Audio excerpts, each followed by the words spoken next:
Hello and welcome to this session in which we will discuss various bond features or bond provisions.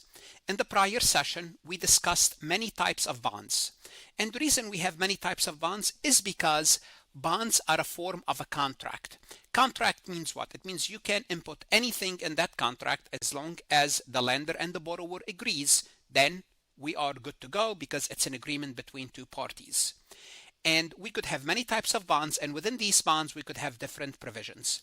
We spoke briefly about some of these provisions when we talked about the type of the bonds, but here we'll focus on some common provisions that apply to all bonds. Now, what's a bond? Once again, just for simplicity to remember this, bond is a form of borrowing. When someone, a company or the government wants to borrow money, they sell bonds, the investor or the lender will give them money. Now, there's an agreement between the person selling the bond, raising the money, and the person giving the money. Why? Because they want to make sure if anything happens, they are aware of their rights and their obligations. But within these contract, there are certain features or provisions that we need to explain. The first one is we might have a call provision. We might have a put provision. We might have a convertibility clause. We might have some restrictive covenants, and those restrictive covenants could be positive, they could be negative. So what do we do in this session? We are going to go over each of these provisions or features separately. But you might be saying, we already discussed the call, the type of bonds under call. Yes, and convertible bond. Here we'll focus specifically on the provision, because that provision exists in the bond. It makes the bond callable or it makes the bond convertible. And we'll talk about the put provision in this session as well. Let's go ahead and get started. Before we proceed any further, I have a public announcement about my company, farhatlectures.com. Our corporate finance course is best for online students and students who are taking corporate finance courses. We cover financial statements, discounted cash flow, stock valuation, bond valuation, NPV and capital investment decisions, cost of capital, risk and return, as well as other topics. Our course includes lectures as well as multiple choice questions. Go ahead and start your free trial today. No obligation. We are here to help. Your success starts here. The first provision I'm going to discuss is the call provision. What is a call provision? You're calling. Who's calling? The company is calling. What are they calling? They're calling back their bonds. A call provision gives the issuer, the company, the right to buy back the bond. What does that mean? It means you gave them the money. You had an agreement with them. You gave them the money and said, okay, you need to borrow money. Here's my money. In the agreement, the company might say at any point in time, we're going to give you back your money and you have to give us the bond. We can call the bond. It means we can buy it back before maturity. Remember, when you buy the bond, there's a maturity date. The assumption is someone will hold the bond till maturity and the company will pay back the money at maturity. Well, if the bond has a call feature, it's a callable bond, then the company would call it after a certain period of time. Now, when they have those call features, few things you need to know about this. If it's a 5-year bond, what they do, they would say the first year we will not call it, or the second year we will not call it. But starting at the third year, we have the right to call it. So sometimes there's some protection for the lender. Now you might be saying, why protection for the lender? Because a callable bond has an advantage to the issuer. The company is at an advantage here. Now, before I talk about why it's an advantage, I want to tell you, if they have a call feature, they usually pay you some sort of a premium. So you would know ahead of time that they can call it back and they can call it and they can pay for the bond, but usually they pay you a little bit extra. Nevertheless, this gives the advantage to the issuer, to the company. You might be asking why. Here's why. Because if I have $1 million today and I want to invest this money, I gave you my money and you promise 10% return. Great. So I'm assuming I'm going to be receiving $100,000 for the next 10 years. 2 years later, overall interest rate went down to 6%. We had a recession, whatever the reason, inflation went down, interest rate went down. What would the company do?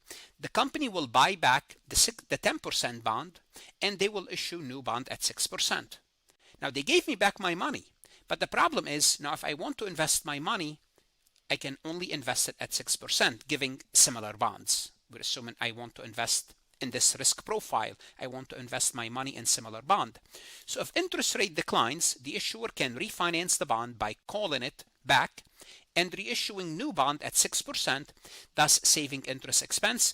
And now you have to do something with that $1 million to invest your money at a lower rate. So there's a disadvantage to the investor because it loses out, because you have to reinvest the proceeds usually at a lower rate. Obviously, you can go into a riskier investment, but that's not what you want to do. You want a lower risk, therefore you have to accept a lower return.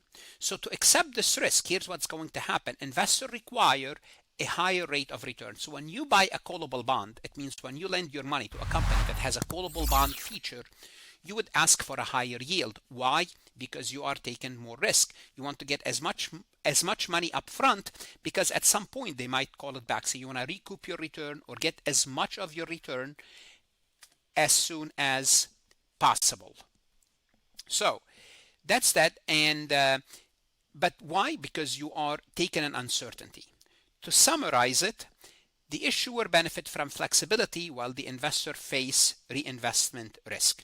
So that's if you want to have it in a nutshell. Now let's flip things around. What do we mean by flip things around? Let's put a put provision in the bond rather than a call provision. What is a put provision? Now guess who has the upper hand? The bondholder. The put provision gives the investor, the bondholder, investor or the lender, the right to force the issuer to buy back the bond before maturity, obviously under certain conditions. But nevertheless, that's a powerful feature to have. Now, why would the company give you that right? Well, because they need to borrow money, and for you to convince you to give them money now, they would say, okay, here we go. We're gonna sell you the bond, and we're gonna give you some rights to sell it back to us under certain conditions. What are those certain conditions? Well, if there's an economic downturn, if the GDP falls below a certain amount, you can put any conditions you want to, but that's the point. There are certain conditions. Here, the advantage is to the investor. Why? Because now you can exit early if, for example, interest rate rise. If interest rate goes up, you would say, okay, thank you very much. I want my money back because I can reinvest my money somewhere else. So you could exit early and get a higher yield.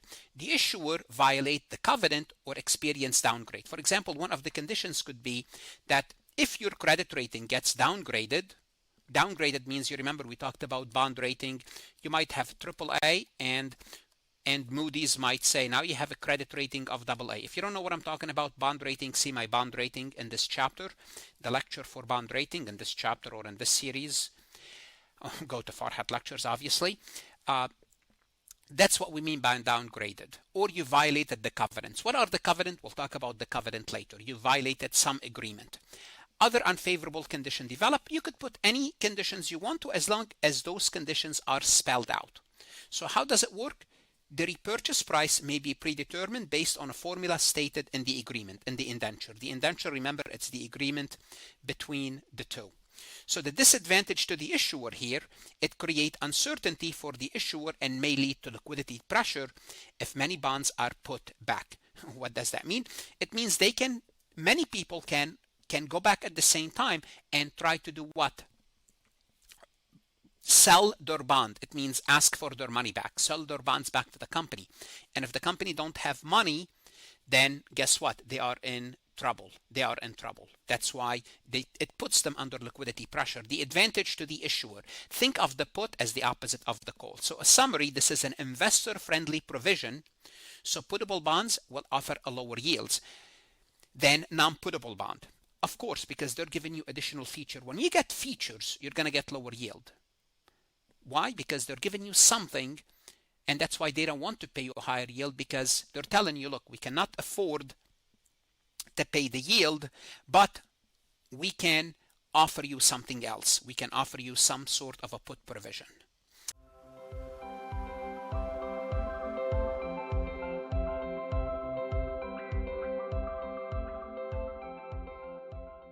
Let's take a look at this multiple choice question from farhatlectures.com.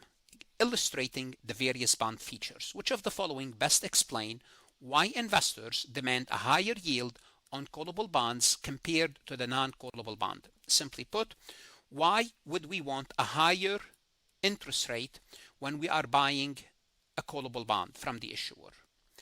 Callable bond have a higher credit risk than non-callable bond. Now, the credit risk, it depends on the credit rating, not whether it's callable or not. So that's not the answer. Investors prefer bonds that can be redeemed early by the issuer. Now, investors don't prefer that because they could redeem it at a time that's not at your convenience. You don't prefer that. Callable bond expose investors to reinvestment risk if interest rate declines, and the answer is yes. Callable bond, when you call the bond, when you say, I want my bond back, well, you're going to give the money back to the investor, and this is going to expose the investor to what we call reinvestment risk. What's the reinvestment risk?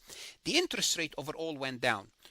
You had your money invested at 10%. Now, if you want to invest with similar company or with the same company, they're offering 6%.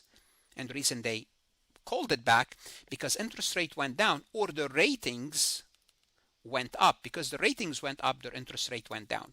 So therefore, if you want to give them back the money, they will take it, but they will offer you a lower interest rate. That's why you want to ask for a higher rate now to compensate for that risk. So the answer is C.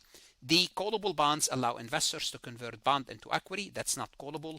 That's convertible bonds.